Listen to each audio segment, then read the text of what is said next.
A história de Guilherme, o Conquistador, começa marcada por uma condição que, na Idade Média, poderia ter sido suficiente para condenar qualquer um à obscuridade e sua ilegitimidade.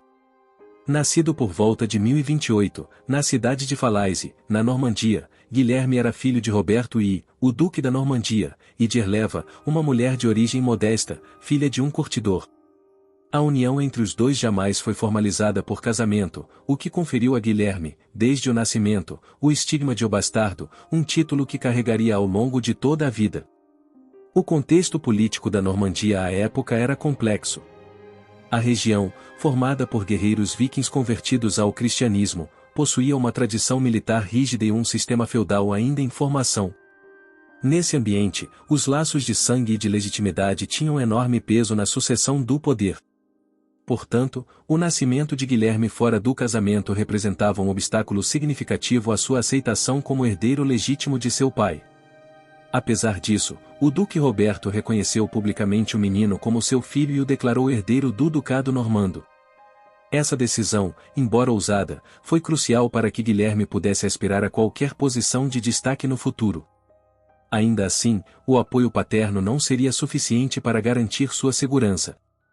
Quando Roberto decidiu partir em peregrinação à Terra Santa, em 1035, nomeou Guilherme como seu sucessor, mesmo o menino tendo apenas cerca de 7 anos de idade. O duque nunca retornaria da viagem, e o jovem Guilherme, ainda criança, herdou o título e o peso de governar uma região instável. A morte de Roberto I desencadeou uma série de conflitos internos na Normandia. A nomeação de uma criança ilegítima como duque foi vista com desconfiança por muitos nobres locais, que aproveitaram a situação para buscar mais autonomia ou mesmo contestar abertamente o governo do jovem herdeiro. Durante a década que se seguiu, a Normandia mergulhou em uma onda de violência e instabilidade política, marcada por revoltas, assassinatos e disputas pelo poder. Nesse período, Guilherme cresceu em constante perigo. A sua educação e proteção ficaram a cargo de uma série de tutores e aliados do falecido duque, muitos dos quais acabaram sendo mortos em emboscadas ou traições. Sua sobrevivência, quase milagrosa, dependia tanto de sua astúcia quanto da lealdade de um círculo restrito de apoiadores. Esses primeiros anos forjaram um senso de desconfiança e prudência que marcariam profundamente sua personalidade política.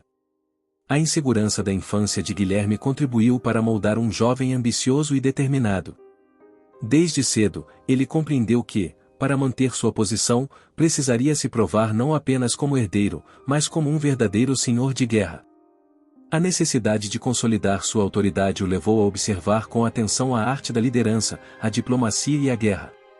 Ainda adolescente, Guilherme começou a exercer de fato o poder, intervindo em decisões militares e administrativas.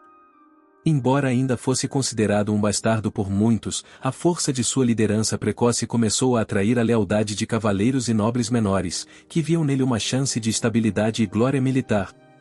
O respeito que começou a conquistar não vinha de sua origem, mas de sua habilidade de manter-se firme num cenário que destruíra muitos outros pretendentes ao poder. Essa ascensão, lenta e repleta de perigos, marcou o início de sua trajetória como um líder formidável. O peso simbólico de sua ilegitimidade nunca o abandonou, mas paradoxalmente, foi esse mesmo fardo que o obrigou a se tornar mais cauteloso, estratégico e persistente que seus pares.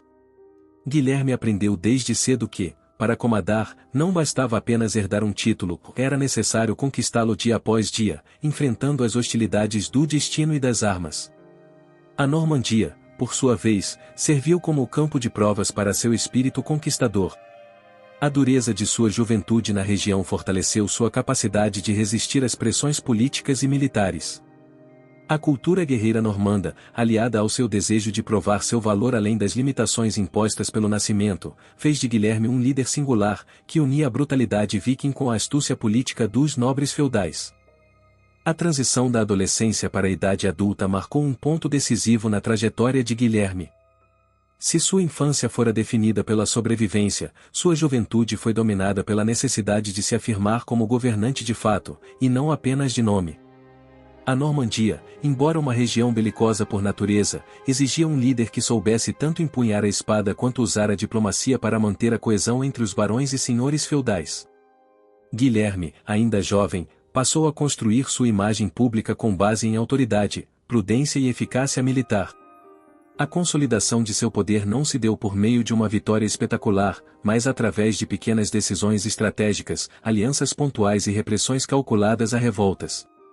Ele compreendeu que governar a Normandia exigia não apenas força, mas o reconhecimento de sua legitimidade por aqueles que detinham poder local.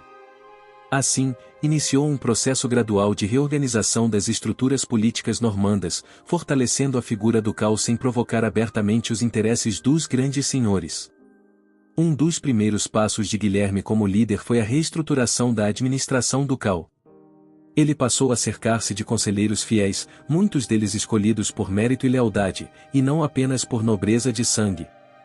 Essa abertura relativa à ascensão de homens de origens diversas permitiu-lhe cultivar uma base sólida de apoio entre os cavaleiros de menor estirpe e a burocracia nascente da Normandia. Tal postura também reforçou sua imagem de governante pragmático, comprometido mais com resultados do que com privilégios hereditários. Militarmente, Guilherme se destacou pela capacidade de mobilizar rapidamente suas tropas e reagir com precisão a ameaças internas. Em diversas ocasiões, liderou pessoalmente expedições contra castelos rebeldes e zonas de instabilidade. Nessas campanhas, mostrou-se um comandante metódico, que preferia o cerco calculado ao confronto direto, e que valorizava a disciplina acima da bravura impetuosa. Seu estilo de liderança refletia uma compreensão profunda das limitações e possibilidades de seus recursos humanos e materiais. Paralelamente, Guilherme começou a ampliar sua influência além das fronteiras normandas por meio de casamentos estratégicos e pactos de não agressão. A mais significativa dessas alianças seria firmada com Matilde de Flandres, uma mulher de nobre linhagem que trazia prestígio e conexões políticas valiosas. O casamento, ocorrido por volta de 1050, enfrentou inicialmente a resistência da Igreja, mas foi posteriormente legitimado. Essa união representou um salto importante na consolidação de Guilherme como figura política respeitável na Europa Ocidental. Guilherme também investiu na relação com a Igreja como ferramenta de poder. Ele compreendia que o apoio eclesiástico era essencial para consolidar sua imagem como governante legítimo. Incentivou a construção de mosteiros e a reforma do clero normando, promovendo bispos aliados a posições de influência. Ao mesmo tempo em que reforçava a moral cristã em seu governo, também aumentava seu controle sobre uma instituição que tinha grande peso nas decisões políticas da época. Outro aspecto central de sua liderança foi a manutenção de um rígido sistema de fidelidade feudal. Guilherme exigia juramentos formais de lealdade dos seus vassalos, instituindo punições severas à traição e recompensas generosas à fidelidade. Essa política disciplinar permitiu-lhe consolidar uma cadeia de comando mais eficiente e reduzir o número de levantes internos. Ainda que autoritário, seu governo foi visto por muitos como justo, pois impunha ordem em um território acostumado ao caos. Durante essa fase, Guilherme passou a moldar também a sua reputação além-mar. Sua crescente autoridade atraiu a atenção de monarcas e nobres de outras regiões, que viam nele um novo tipo de líder, não apenas um guerreiro, mas um estrategista político. Essa reputação o colocou em contato com importantes figuras do continente, aumentando sua rede de alianças e preparando o terreno para ambições maiores. A Normandia, sob seu comando, tornou-se um centro de estabilidade e expansão. As estradas foram patrulhadas, os tributos coletados com eficiência, e a segurança interna melhorou sensivelmente. O sucesso administrativo de Guilherme não foi apenas um reflexo de sua inteligência política, mas também do comprometimento com uma visão duradoura de poder. Ele entendia que governar era mais do que manter-se vivo, era criar estruturas que perpetuassem sua autoridade mesmo na sua ausência. Com a estabilidade interna da Normandia em vias de ser alcançada, Guilherme voltou sua atenção para a tarefa de consolidar seu poder não apenas como um duque resiliente, mas como um verdadeiro soberano normando. Esse processo envolveu uma transição de governança baseada na sobrevivência para um modelo mais estruturado e duradouro, apoiado em instituições, códigos e símbolos de autoridade.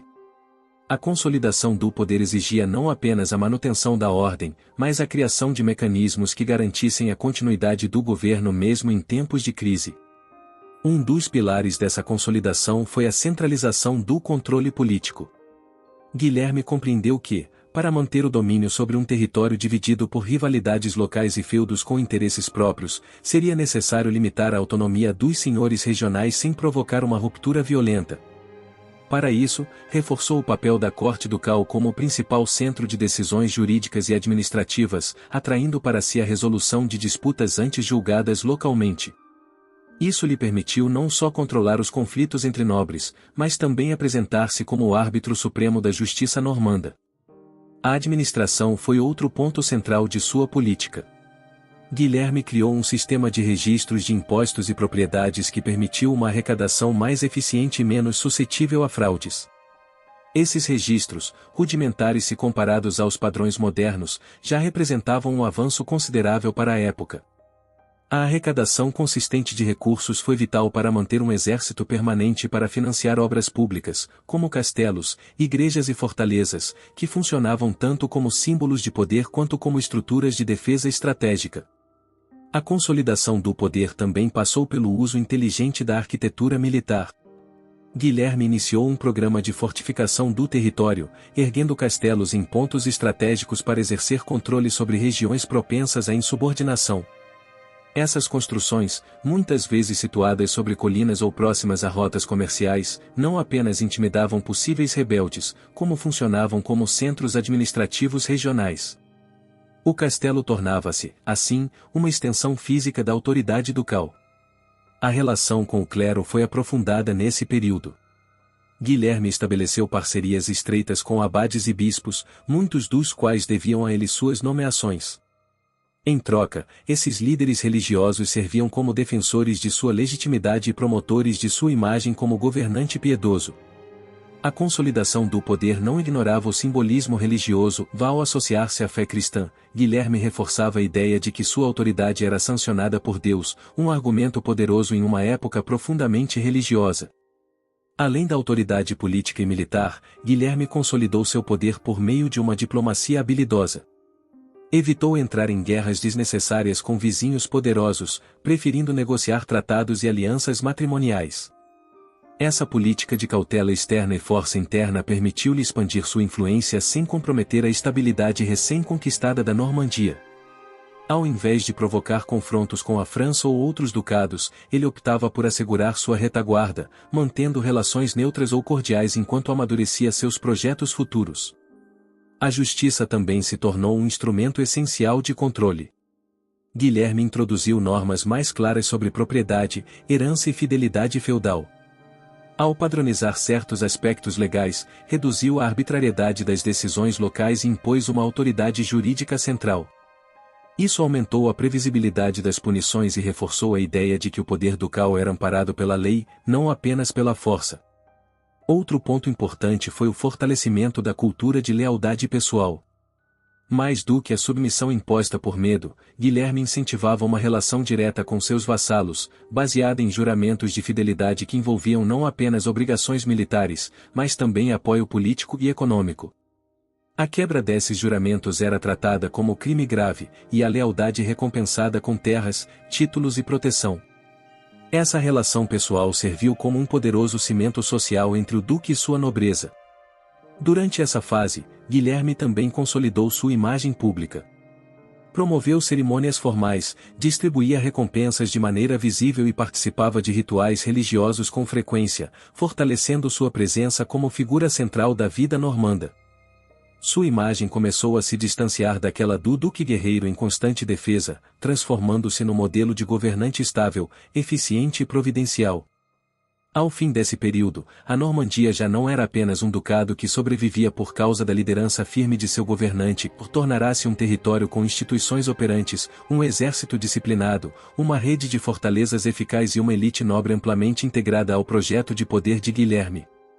A relação entre a Normandia e a Inglaterra, ainda que separadas pelo Canal da Mancha, era marcada por laços históricos, culturais e dinásticos profundos. Desde o século X, comerciantes, monges, nobres e até guerreiros transitavam entre as duas regiões, criando uma teia de interdependência que se tornava mais densa com o passar das décadas. Foi nesse contexto que Guilherme da Normandia começou a estreitar suas relações com a coroa inglesa, vislumbrando ali não apenas uma aliança, mas uma oportunidade de alcançar algo inédito para um duque normando, um trono real.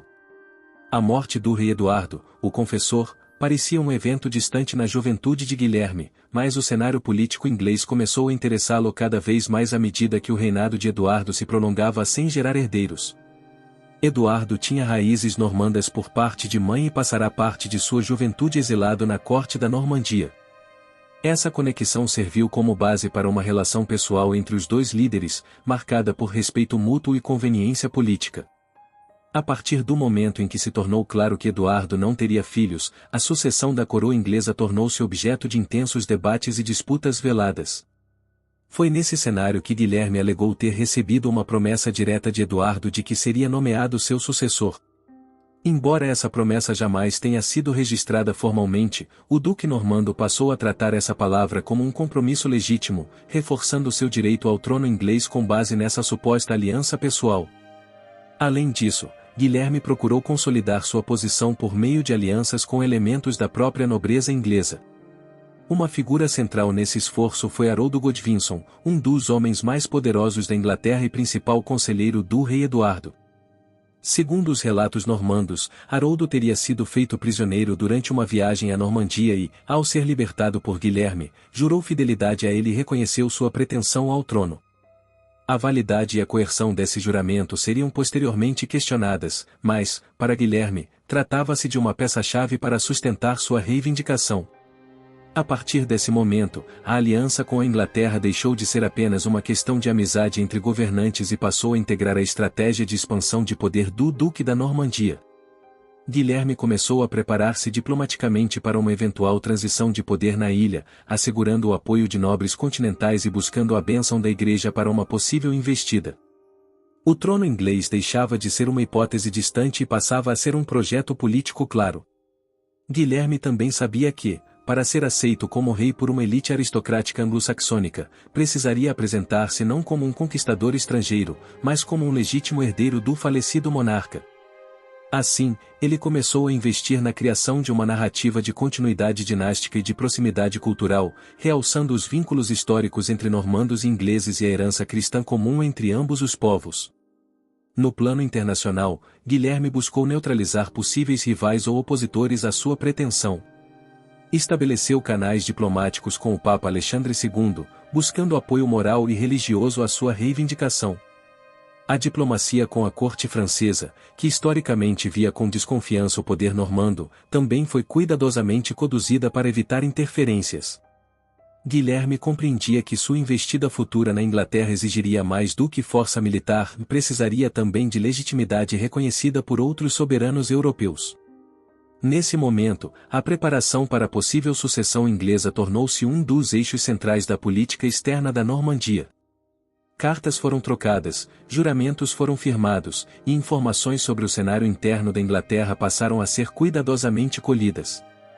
Guilherme começou a reunir não apenas tropas, mas aliados, incluindo líderes de outros territórios francos, flamengos e bretões, que viam em sua causa uma oportunidade de ascensão e riqueza. O investimento político de Guilherme na causa inglesa também incluía propaganda. Ele fez circular relatos que exaltavam sua relação com Eduardo, sua piedade cristã e sua habilidade como governante, reforçando a imagem de um líder predestinado a reinar também além do canal. Essa construção de reputação foi essencial para motivar seus seguidores, que acreditavam não apenas na vitória, mas na justiça de sua causa.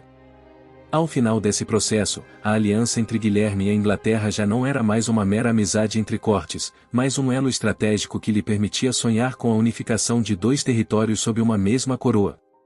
A pretensão ao trono inglês estava lançada, respaldada por promessas, alianças e, sobretudo, por uma visão de poder que transcenderia o regionalismo feudal em direção à construção de um reino transcanal. Tudo o que restava, agora, era o momento certo, se o gatilho foi disparado com a morte do rei Eduardo, no início de 1066. A morte do rei Eduardo, o Confessor, em janeiro de 1066, marcou o início de um dos episódios mais turbulentos da história anglo-normanda. Para Guilherme da Normandia, esse momento era a oportunidade há muito esperada de ascender ao trono inglês, conforme a promessa que alegava ter recebido do próprio Eduardo. No entanto, o que se seguiu não foi a aclamação esperada, mas uma traição que mudaria os rumos da história. Haroldo Godwinson, o poderoso conde da Anglia Oriental, foi coroado rei da Inglaterra imediatamente após a morte de Eduardo. A coroação de Haroldo foi vista por Guilherme como um ultraje pessoal e uma violação direta dos pactos de lealdade que, segundo sua versão, haviam sido firmados anteriormente.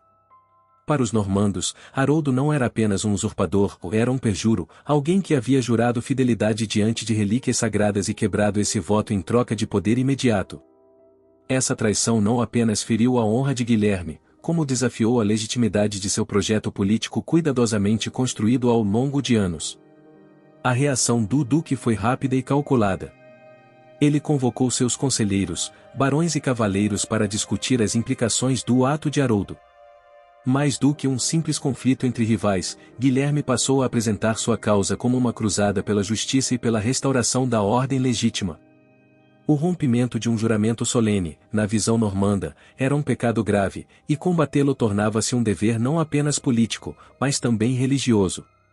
Nesse contexto, Guilherme procurou imediatamente reforçar o apoio da Igreja. Enviou emissários a Roma com o objetivo de apresentar sua reivindicação ao Papa Alexandre II e obter a bênção papal para uma intervenção militar. O argumento era claro, ele não buscava a guerra por ambição, mas sim por justiça e reparação. A resposta papal foi favorável, além de conceder sua bênção, o Papa enviou um estandarte consagrado que legitimava a empreitada.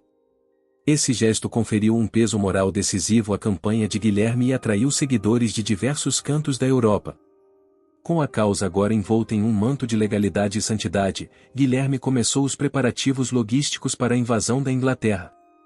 O sentimento de traição inflamou os ânimos de seus apoiadores, e a narrativa da justiça a ser restaurada serviu como poderoso combustível para reunir uma coalizão de cavaleiros, arqueiros e soldados de vários territórios. O duque prometeu terras, títulos e riquezas aos que se juntassem à sua causa, e muitos responderam ao chamado. A preparação da frota foi meticulosa. Em poucos meses, Guilherme organizou dezenas de embarcações, suprimentos, armamentos e cavalos, transformando a costa normanda em um verdadeiro estaleiro militar. Sua capacidade de mobilização demonstrava não apenas seu poder material, mas também sua habilidade organizacional. Cada detalhe foi considerado, as rotas marítimas, as condições climáticas, o momento exato da travessia.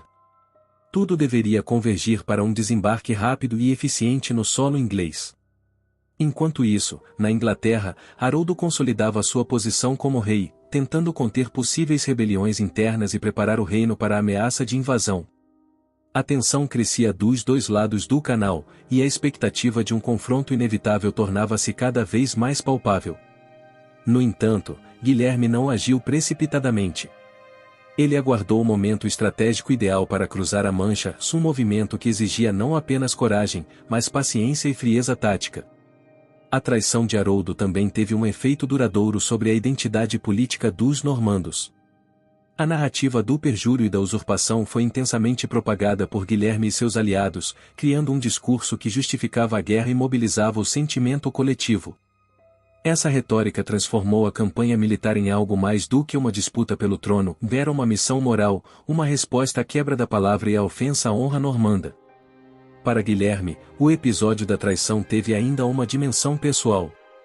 Além da ambição política, havia um componente emocional e simbólico em sua decisão de partir para a guerra.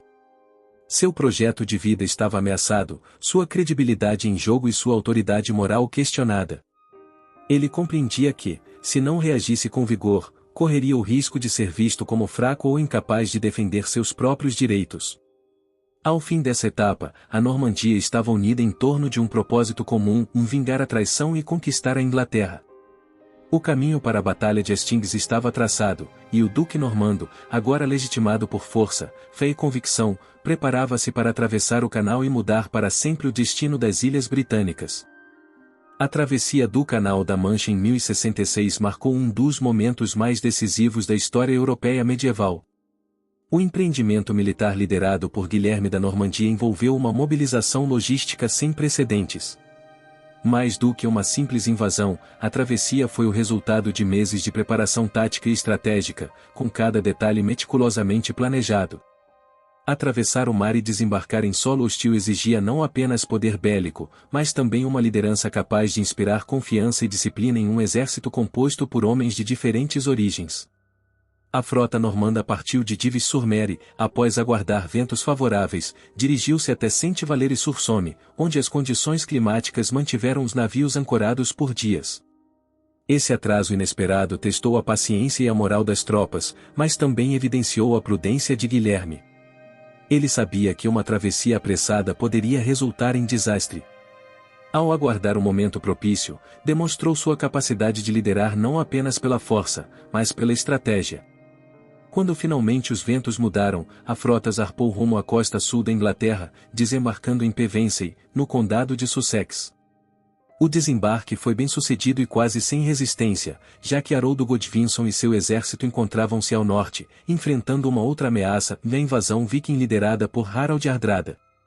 Esse desencontro estratégico foi explorado com habilidade por Guilherme, que rapidamente estabeleceu uma posição fortificada na região e iniciou pilhagens controladas para garantir suprimentos e pressionar a população local.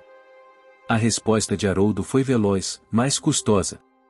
Após derrotar os vikings na Batalha de Stamford Bridge, ele marchou apressadamente para o sul, percorrendo mais de 300 quilômetros em poucos dias para confrontar o exército normando. Essa marcha extenuante desgastou suas tropas, muitas das quais já estavam enfraquecidas pelos combates anteriores. Guilherme, por sua vez, esperava por esse movimento e organizou seu exército com disciplina, dividindo suas forças em infantaria, arqueiros e cavalaria pesada, e esta última, um diferencial tático frente ao exército anglo-saxão. O confronto decisivo ocorreu em 14 de outubro de 1066, nas colinas de Senlac, próximas à vila de Hastings. A posição defensiva de Haroldo era vantajosa, e seus homens formaram um muro de escudos no alto da colina, estratégia tradicional da elite guerreira anglo-saxônica. A batalha iniciou-se com uma ofensiva de arqueiros normandos, que se mostraram inicialmente ineficazes contra a sólida formação inimiga. Guilherme, então, ordenou avanços da infantaria e, posteriormente, ataques com sua cavalaria, na tentativa de romper as linhas defensivas. Durante horas, os dois lados se enfrentaram com ferocidade. O exército normando, apesar de mais flexível e diversificado, encontrava dificuldades para romper a resistência anglo-saxônica. Em um momento crítico da batalha, correu o boato de que Guilherme havia sido morto, o que quase levou à debandada de suas tropas. Demonstrando presença de espírito e coragem, o duque retirou o elmo em meio ao campo de batalha e mostrou seu rosto, restaurando a moral de seus homens e renovando o ímpeto normando. Um dos momentos decisivos ocorreu quando parte das forças de Guilherme realizou uma retirada simulada. Muitos dos soldados anglo-saxões, acreditando que o inimigo estava recuando, abandonaram sua posição defensiva para persegui-los. Foi nesse momento que a cavalaria normanda, manobrando com precisão, cercou os perseguidores e os abateu. Essa manobra desestabilizou o muro de escudos, abrindo espaço para novas ofensivas coordenadas. Ao longo do dia, a batalha foi se tornando mais caótica e sangrenta. O ponto culminante veio com a morte de Haroldo, atingido por uma flecha, segundo a tradição, no olho, e posteriormente cercado e morto por cavaleiros normandos. Com a queda do rei, o exército anglo-saxão perdeu seu comando central, desorganizou-se e foi derrotado. A vitória de Guilherme em Hastings selou o destino da Inglaterra. A conquista, no entanto, não se encerrou no campo de batalha. Embora a vitória militar fosse decisiva, Guilherme ainda teria de consolidar seu domínio político sobre um território vasto e culturalmente distinto. A travessia e a vitória em Hastings foram, ao mesmo tempo, um triunfo estratégico e o início de um novo e desafiante capítulo em sua trajetória. A vitória em Hastings havia garantido a Guilherme o controle militar da Inglaterra, mas o reconhecimento formal de sua autoridade exigia mais do que a espada. Ele precisava do símbolo máximo de soberania e a coroa. O processo que culminaria com sua coroação envolveu não apenas força, mas também diplomacia, propaganda e um cuidadoso equilíbrio entre a imposição do poder e a construção da legitimidade. Após a derrota de Haroldo, o trono inglês ficou tecnicamente vago, mas a nobreza anglo-saxônica hesitava em aceitar imediatamente um estrangeiro como soberano. Alguns barões apoiavam Edgar Aethelin, descendente da linhagem real, como alternativa nativa. No entanto, sua juventude e a falta de apoio militar tornaram sua pretensão frágil. Guilherme, atento à instabilidade, marchou em direção a Londres, não com brutalidade imediata, mas com uma combinação de força e contenção que visava conquistar corações e mentes. À medida que avançava, Guilherme tomou o cuidado de evitar saques indiscriminados. Ele sabia que a devastação desnecessária poderia transformar os civis em rebeldes. Em vez disso, adotou uma postura de autoridade controlada e permitiu que algumas cidades se rendessem pacificamente, garantindo sua proteção, ao mesmo tempo em que reprimia duramente qualquer sinal de resistência. A mensagem era clara: o novo rei seria justo com os leais, mas inflexível com os desobedientes. Esse equilíbrio permitiu que, em dezembro de 1066, Guilherme fosse finalmente coroado rei da Inglaterra na abadia de Westminster. A cerimônia, presidida por Ealdred, arcebispo de York, foi cuidadosamente orquestrada para transmitir continuidade e estabilidade. Guilherme prestou juramento de proteger a Igreja e governar com justiça, em latim, enquanto os nobres presentes proclamavam sua aceitação em anglo-saxão. Essa duplicidade linguística não era acidental, simbolizava a união das tradições normanda e inglesa sob uma mesma coroa. Contudo, a coroação, embora solene, não dissolveu automaticamente as tensões. Guilherme compreendia que sua autoridade ainda era contestada em muitos setores da sociedade inglesa. Para consolidar seu poder, ele iniciou uma série de reformas políticas e administrativas. Nomeou normandos de confiança para posições-chave, mas manteve alguns anglo-saxões em cargos religiosos e judiciais, como forma de mitigar tensões e evitar um sentimento de conquista total. A política fiscal foi uma das primeiras áreas a receber atenção. Guilherme precisava garantir recursos para manter sua autoridade e recompensar seus aliados, muitos dos quais haviam hipotecado suas posses para financiar a campanha militar. Assim, organizou um sistema de tributos mais eficiente e confiável, baseado em registros detalhados e controlado por funcionários leais. Essa medida gerou descontentamento, mas também demonstrou a capacidade administrativa do novo governo. Outro ponto central de seu início de reinado foi a segurança territorial. Para evitar rebeliões, Guilherme iniciou a construção de castelos em locais estratégicos, como Londres, Winchester e York. Essas fortalezas não eram apenas símbolos de dominação, mas também centros de controle militar e logístico. O uso do castelo como instrumento político marcou uma mudança significativa na paisagem inglesa e serviu para manter a população sob vigilância constante.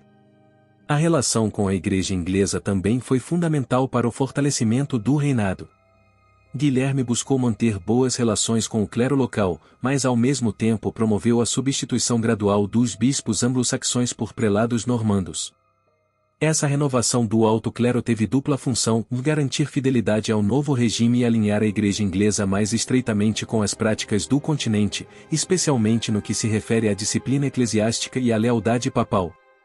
Embora os primeiros meses de reinado tenham sido marcados por uma relativa estabilidade, havia uma atmosfera de expectativa e tensão no ar. Guilherme sabia que as raízes de sua autoridade ainda eram recentes e que qualquer erro poderia deflagrar uma resistência mais ampla. Por isso, adotou uma postura de vigilância constante, mantendo tropas ativas e fazendo uso da diplomacia para conter qualquer tentativa de reorganização dos antigos poderes locais.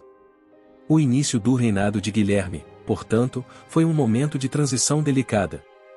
Não se tratava apenas de um novo rei no trono, mas de uma nova ordem sendo instaurada. O sucesso de sua coroação não residia apenas no ritual em Westminster, mas na habilidade de consolidar um regime estável sobre um povo heterogêneo, dividido por línguas, culturas e tradições políticas. A coroação de Guilherme em Westminster não pôs fim às tensões internas da Inglaterra recém-conquistada. Embora sua ascensão tenha sido oficialmente reconhecida, grande parte da população anglo-saxônica e diversas lideranças locais encaravam o novo rei como um usurpador estrangeiro.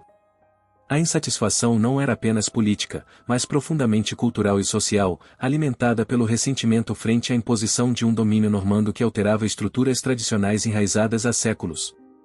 As primeiras rebeliões começaram a eclodir pouco tempo após a coroação. Inicialmente isoladas e desorganizadas, essas revoltas refletiam o descontentamento das elites anglo-saxônicas que haviam perdido poder e prestígio com a chegada dos novos senhores. Em regiões como o sudoeste da Inglaterra e nas fronteiras com o país de Gales, pequenos grupos armados resistiam às autoridades normandas, recorrendo a táticas de guerrilha e sabotagem. Guilherme respondeu com rapidez, utilizando força militar decisiva para esmagar os focos de oposição. No entanto, o verdadeiro desafio surgiu no norte do país, onde o controle normando era mais frágil. A região da Nortúmbria, tradicionalmente autônoma e com forte identidade local, tornou-se um epicentro de resistência. Em 1069, a rebelião nortena ganhou força ao se aliar a uma força invasora dinamarquesa, liderada pelo rei Sven II da Dinamarca, que reivindicava direitos ancestrais sobre o trono inglês. Esse levante, mais articulado e numeroso, exigiu uma resposta drástica por parte de Guilherme. Foi nesse contexto que se deu o episódio conhecido como o Arryn of the North, ou o saque e devastação sistemática do norte da Inglaterra, ordenados por Guilherme para eliminar qualquer possibilidade de nova insurgência. Aldeias inteiras foram queimadas, colheitas destruídas e milhares de pessoas foram mortas ou deixadas à fome. A brutalidade da campanha foi extrema, refletindo a determinação de Guilherme em garantir o domínio absoluto, mesmo ao custo de despovoar vastas regiões. Apesar da eficácia militar da repressão, as consequências humanitárias foram devastadoras. Crônicas da época relatam que a fome resultante do Arryn foi tão severa que a população local recorreu à ingestão de raízes e até de cadáveres. A região levou décadas para se recuperar, tanto demográfica quanto economicamente. Essa ação marcou profundamente a reputação de Guilherme, que passou a ser temido, mas raramente amado pelos povos que governava. As resistências, contudo, não se limitaram ao campo de batalha. Houve também uma oposição silenciosa, manifestada na resistência cultural e na preservação da identidade anglo-saxônica. Apesar da substituição de grande parte da nobreza por normandos, os costumes locais, a língua inglesa antiga e os vínculos comunitários persistiram, principalmente entre os camponeses e monges que documentavam a história. Essa resistência passiva seria essencial para a formação de uma identidade inglesa distinta nos séculos seguintes. Ao mesmo tempo, Guilherme teve que lidar com focos de instabilidade oriundos dos próprios normandos. Alguns de seus vassalos mais ambiciosos começaram a demonstrar sinais de insubordinação, desejando ampliar seus domínios além do que lhes havia sido concedido. Manter o controle sobre seus aliados era tão desafiador quanto conter os inimigos, o que exigia de Guilherme um constante jogo de alianças, recompensas e punições. Assim, o rei não governava apenas sobre súditos conquistados, mas também sobre barões que exigiam compensações contínuas. Um dos maiores temores do novo monarca era o surgimento de um levante unificado que combinasse insatisfação local com rivalidades internas. Para prevenir esse risco, Guilherme adotou uma política de fragmentação deliberada e distribuiu terras de forma dispersa, de modo que nenhum senhor feudal tivesse um território coeso e contínuo o suficiente para se tornar uma ameaça. Essa medida, além de estratégica, contribuiu para consolidar um sistema feudal de fidelidades diretas à coroa, enfraquecendo a possibilidade de rebeliões organizadas. A repressão às revoltas também teve uma dimensão simbólica. Guilherme promoveu atos públicos de punição aos líderes rebeldes e fortaleceu a presença física do novo regime com a construção de castelos em áreas estratégicas. Essas fortalezas eram não apenas estruturas defensivas, mas também demonstrações visíveis de autoridade. A paisagem inglesa começou a se transformar sob o domínio normando, com torres de pedra substituindo vilarejos de madeira, uma clara mensagem de permanência. Após vencer as rebeliões e reprimir a resistência anglo-saxônica, Guilherme teve diante de si o desafio de transformar uma conquista militar em um governo funcional, duradouro e legítimo. A consolidação do poder passou, necessariamente, pela criação de uma administração eficiente e centralizada, capaz de garantir o controle sobre um território vasto, diverso e marcado por recentes traumas. Para tal empreitada, ele aplicou métodos normandos e inovações administrativas que moldariam profundamente o futuro da Inglaterra. Um dos principais pilares desse novo sistema foi o fortalecimento do conceito de soberania direta do rei sobre todas as terras. Guilherme declarou-se, em termos jurídicos, o único proprietário do solo inglês, concedendo terras a seus vassalos em troca de juramentos de fidelidade pessoal. Essa centralização fundiária não apenas limitava a autonomia da nobreza, como impedia a formação de feudos independentes, comuns em outras partes da Europa. A terra, nesse modelo, era um instrumento de poder político, subordinado à autoridade real. Com o território dividido e redistribuído, surgiu a necessidade de estabelecer regras claras para a posse, sucessão e tributação dessas terras. Para isso, Guilherme lançou mão de mecanismos de registro e documentação, culminando, em 1085, com a elaboração de uma das mais notáveis obras administrativas da Idade Média, o Domesday Book. Esse inventário nacional registrou, de forma minuciosa, propriedades, posses, rendimentos e obrigações de cada região, vila e senhorio, estabelecendo um retrato detalhado do reino sob o novo regime. O Domesday Book teve impacto imediato e duradouro. Ao padronizar as informações sobre os domínios, permitiu que o rei exercesse uma fiscalização precisa sobre a arrecadação de impostos, o cumprimento das obrigações militares e a distribuição de terras. Nenhum outro monarca europeu da época possuía tal ferramenta de controle. Além disso, ao consolidar dados sobre cada área do reino, Guilherme reforçou a presença simbólica do poder real, mesmo nos rincões mais afastados. Outro elemento central da administração de Guilherme foi a reforma e ampliação do sistema judicial. Embora tenha mantido alguns aspectos do direito anglo-saxão, como os costumes locais e a tradição oral, o rei introduziu tribunais reais itinerantes, responsáveis por aplicar a justiça em nome da coroa. Essas instâncias sobrepunham-se às autoridades locais, tornando o monarca a figura suprema da justiça. A uniformização gradativa do direito contribuiu para uma sensação de ordem e previsibilidade nas relações sociais e comerciais. No campo da política monetária, Guilherme manteve a moeda inglesa, mas estabeleceu rígido controle sobre sua cunhagem. O direito de emitir moeda passou a ser prerrogativa exclusiva do rei, garantindo-lhe não apenas poder econômico, mas também prestígio simbólico. A padronização do sistema monetário fortaleceu o comércio interno e facilitou a arrecadação de tributos. Assim, a economia inglesa começou a se integrar de forma mais coesa, sob a regência central da autoridade normanda. A burocracia também foi fortalecida. Guilherme cercou-se de um grupo de conselheiros de confiança, compostos por clérigos e nobres normandos experientes. Essa elite administrativa era responsável por manter os registros, fiscalizar os senhores locais e garantir o cumprimento das ordens reais. O papel da escrita ganhou destaque, e a administração começou a depender cada vez mais da produção documental, o que contribuiu para o desenvolvimento de uma tradição escrita no governo inglês. Além da administração civil, Guilherme estabeleceu um sistema militar funcional e adaptado à realidade de seu reino. O serviço militar tornou-se uma obrigação vinculada à posse de terras, com cada vassalo devendo fornecer um número específico de guerreiros conforme a extensão de seu domínio. Esse sistema, conhecido como escarcelamento, permitia convocar um exército numeroso e relativamente organizado sem manter uma força permanente dispendiosa. A consolidação do poder de Guilherme também se refletiu nas relações diplomáticas. Com a Inglaterra sob controle e a Normandia como base ancestral, ele passou a atuar como um dos monarcas mais influentes da Europa. Manteve relações estratégicas com o Papa e com outros reis cristãos, posicionando-se como um governante legítimo e defensor da ordem cristã. Seu prestígio aumentou ainda mais com o reconhecimento eclesiástico de suas reformas, especialmente na nomeação de bispos reformistas alinhados com Roma. A trajetória de Guilherme, o Conquistador, não apenas redefiniu os contornos políticos da Inglaterra, como também deixou marcas profundas nas estruturas sociais, culturais e jurídicas da Europa Ocidental. Após décadas de governo firme, ele não era mais apenas o Duque da Normandia que atravessara o Canal da Mancha para reivindicar um trono, era agora o arquétipo de um monarca forte, capaz de unir a conquista com a governabilidade. A avaliação de seu legado, no entanto, exige mais do que a análise de suas vitórias militares, requer atenção ao impacto duradouro de suas decisões sobre os povos que governou. Nos últimos anos de sua vida, Guilherme enfrentou uma série de desafios complexos. À medida que envelhecia, o equilíbrio entre seus dois domínios, Normandia e Inglaterra, tornou-se cada vez mais delicado.